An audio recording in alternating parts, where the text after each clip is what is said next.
Jyoti, who's been brilliant. Sushila Chanu has been brilliant. India have had a backs to the wall victory here.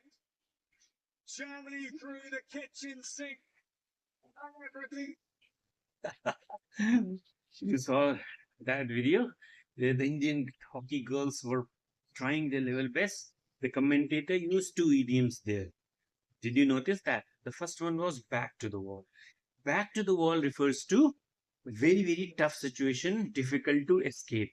एक ऐसी situation जिससे निकलना बहुत ही मुश्किल है.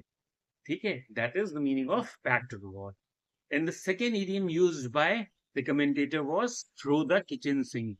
Indian hockey team throw the kitchen sink. Throw the kitchen means tried every possible way of achieving a result.